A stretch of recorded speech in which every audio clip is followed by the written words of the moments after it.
نحمده ونصلي على رسوله الكريم اما بعد فاعوذ بالله من الشيطان الرجيم بسم الله الرحمن الرحيم رب اشرح لي صدري ويسر لي امري واحلل عقدة من لساني يفقهوا قولي۔ اللہ تعالیٰ کا لاکھ لاکھ شکر ہے جس نے ہمیں انسان بنایا، دنیا کی تمام نعمتیں ہمارے لیے پیدا کی، زمین و آسمان اور ان میں پائی جانے والی تمام چیزیں انسان کے لیے مسخر کی کہ انسان اپنی ضرورت کے مطابق ان چیزوں سے جیسے چاہے حدود کے اندر رہتے ہوئے فائدہ اٹھائے۔ پھر اس کا ہم پر بہت بڑا احسان ہے کہ اس نے ہمیں مسلمان بنایا۔ مسلمان اس شخص کو کہتے ہیں جو دین اسلام پر ہو، اور اسلام کا معنی ہے پیس، امن۔ گویا مسلمان وہ شخص ہوتا ہے جو پرامن ہوتا ہے، اندر سے پرسکون ہوتا ہے، لوگوں کے ساتھ پرامن ہوتا ہے۔ لوگوں کے ساتھ وہی شخص پرامن ہو سکتا ہے جو اندر سے پرسکون ہو۔ اگر کوئی شخص خود اندر سے بے چین ہو، غیر مطمئن ہو، غم، غصے، غضب کا شکار ہو، وہ شخص دوسروں کے ساتھ اچھا معاملہ نہیں کر سکتا۔ اسی طرح وہ شخص جو اندر سے بدنیت ہو، حسد کا شکار ہو، بدگمانی کا شکار ہو، برے جذبات کا شکار ہو، وہ شخص بھی دوسروں کے ساتھ اچھا برتاؤ نہیں کر سکتا۔ نبی اکرم صلی اللہ علیہ وسلم نے مسلمان کی تعریف یہ بتائی کہ المسلم من سلم المسلمون من لسانہ و یدہ، مسلمان وہ ہوتا ہے جس کے ہاتھ اور زبان سے دوسرے مسلمان سلامت رہیں، یعنی ان کو کوئی تکلیف نہ پہنچے۔ تو جیسا میں نے عرض کیا کہ دوسروں کو سلامتی وہی دے سکتا ہے جس کا اپنا دل سلیم ہو، سلامت ہو۔ دل کی سلامتی، دل کا اطمینان اور دل کا سکون اللہ کے ذکر میں ہے۔ قرآن پاک میں اللہ تعالیٰ فرماتے ہیں الا بذکر اللہ تطمئن القلوب، خبردار اللہ کے ذکر ہی سے دل اطمینان پاتے ہیں۔ جب دل مطمئن ہو جائیں، پرسکون ہو جائیں، تو ایسے شخص کی گفتگو میں بھی ایک ٹھہراؤ آ جاتا ہے، پرسکون ہو جاتا ہے، پھر وہ دوسروں کے ساتھ معاملہ کرنے میں بھی پرامن رہتا ہے۔ اس کے لیے ضروری ہے کہ ہم سب اللہ کا ذکر کرنے والے ہوں، اللہ کو یاد کرنے والے ہوں، اللہ سے دعا کرنے والے ہوں۔ اسی وجہ سے آج کی اس شام چند دعاؤں کا انتخاب کیا گیا ہے جن کو ہم اگر اپنی زندگی کا حصہ بنا لیں تو لازمی طور پر ہمارا دل پرسکون ہو جائے گا، ہمارے حالات بہتر ہوں گے، اور یہ سب کچھ ہمیں دنیا میں بھی ایک اچھا انسان بننے میں مدد دے گا۔ اور دنیا میں اچھا انسان بننا اس لیے بھی ضروری ہے کہ یہ دنیا پرامن ہو اور اس کے نتیجے میں ہماری آخرت پھر خوشحال ہو۔ ہم سب جنت کی خواہش رکھتے ہیں، ہم سب جنت کے امیدوار ہیں، جنت کے انتظار میں ہیں، لیکن یاد رہے کہ جنت پرامن لوگوں کی بستی ہے۔ جنت میں وہی جا سکتا ہے جو یہ ثابت کرے کہ میں ایک پرامن انسان ہوں۔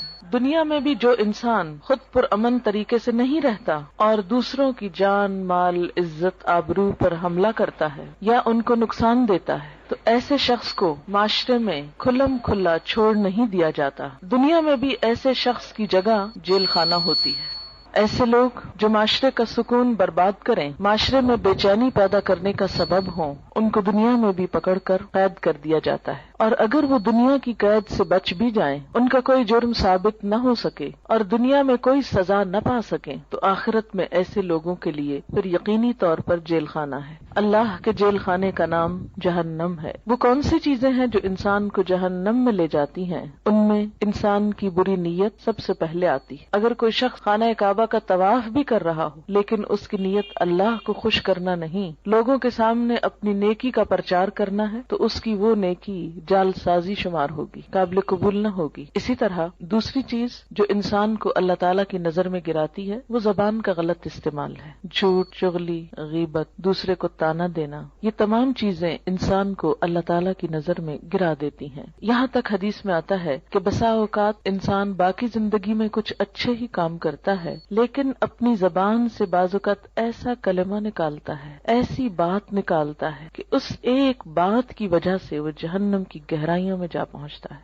ازواج مطہرات میں سے ایک نے دوسری کے قد کے بارے میں کچھ اظہار خیال کیا کہ فلاں تو ٹھنگنی ہے، ٹھنگنی کہتے ہیں جس کا قد چھوٹا ہو۔ آپ صلی اللہ علیہ وسلم نے یہ لفظ سن لیا، آپ نے فرمایا تم نے اتنی سخت بات کی ہے کہ اگر اسے سمندر میں بھی ملا دیا جائے تو تو اس کا پانی بھی کڑوا ہو جائے. لیکن ہمارے عام طور پر ماحول میں اس قسم کے تبصرے کسی کے ناک پہ، کسی کے جسم پہ، کسی کے قد پہ، کسی کے رنگ پہ، کسی کی چال پہ، کسی کی لباس پہ کس قدر عام ہے. اور کبھی ہم نے منہ سے ایسے غلط لفظ نکالتے ہوئے سوچا بھی نہیں کہ ہم کوئی بری بات کر رہے ہیں. ہم کہتے ہیں تو کیا ہوا، وہ ایسے نہیں ہے، میں کوئی جھوٹ کہہ رہا ہوں، اور یہ کہہ کر اپنے آپ کو مطمئن کر لیتے ہیں اور پھر رواں تبصرے شروع کر دیتے ہیں. عام طور پر گفتگو کا موضوع لوگ ہوتے ہیں اور لوگوں کے ظاہر پر، حالت پر، شکل و صورت پر زیادہ تبصرے ہوتے ہیں. ان تمام اخلاقی برائیوں سے بچنے کے لیے ضروری ہے کہ انسان اللہ تعالیٰ سے مدد مانگے، اللہ تعالیٰ سے مدد لے. قرآن پاک میں اللہ تعالیٰ فرماتے ہیں کسی بھی مشکل سے نجات پانے کا جو ذریعہ ہے وہ ہے وَاسْتَعِینُوا بِالصَّبْرِ وَالصَّلَاةِ، مدد مانگو صبر کے ساتھ اور نماز کے ساتھ.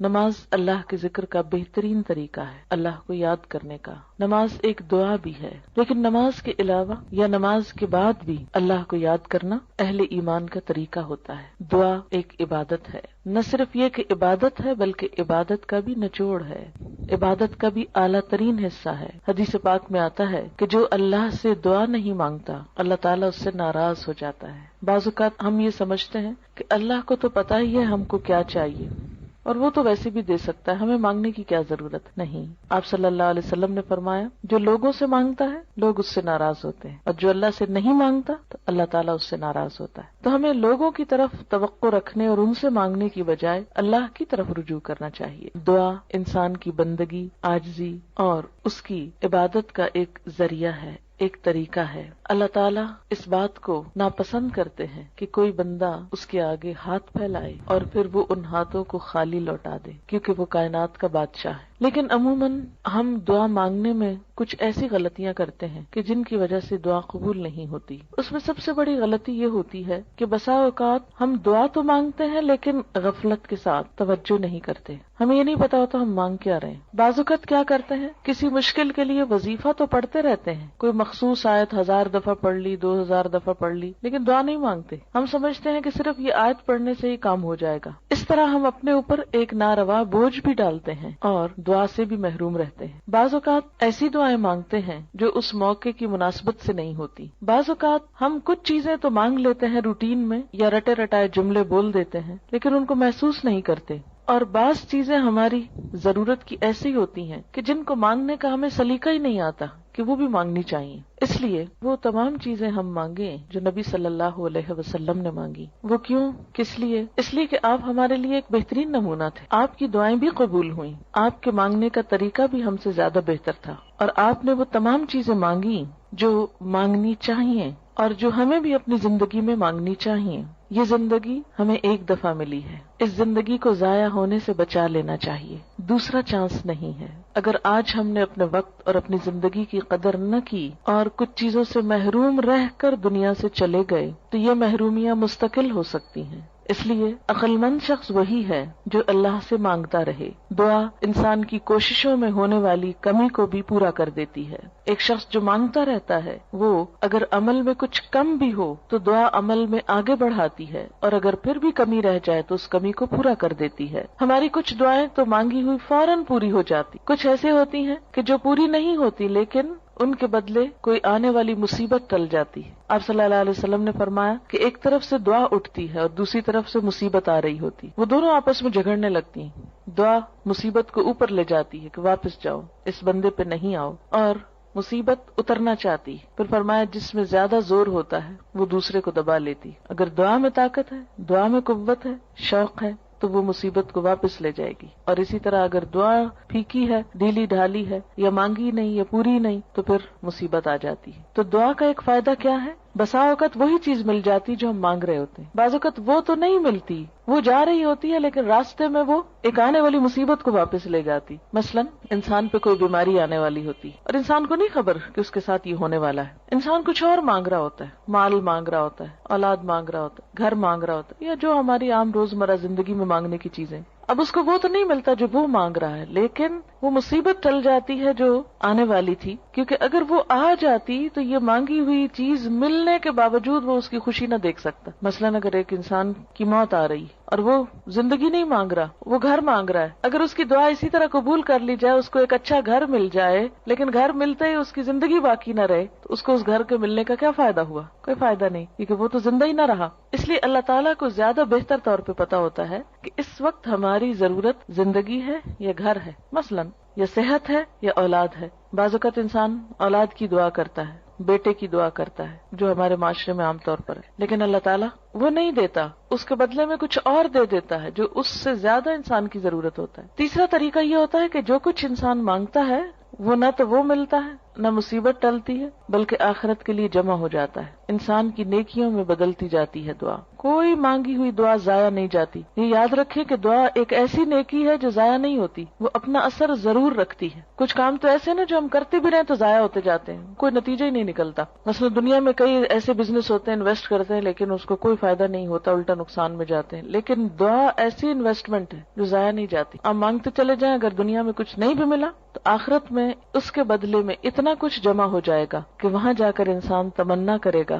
اے کاش میری کوئی دعا دنیا میں نہ سنی جاتی اور مجھے آج ہی سب کچھ مل جاتا. پیغمبر ساری زندگی ایک دعا مانگ کر مایوس نہیں ہوئے. حضرت زکریا علیہ السلام ایک جگہ پر کہتے ہیں وَلَمْ أَكُمْ بِدُعَائِكَ رَبِّ شَقِيًّا، کہ اے میرے رب تجھ سے دعا مانگ کر تو میں کبھی نامراد ہوا ہی نہیں. یہ تو ایسا کام ہے جس کے بعد نامرادی ہے ہی نہیں، نقصان ہے ہی نہیں، خسارہ ہے ہی نہیں. اس لیے انسان کو مانگتے رہنا چاہیے.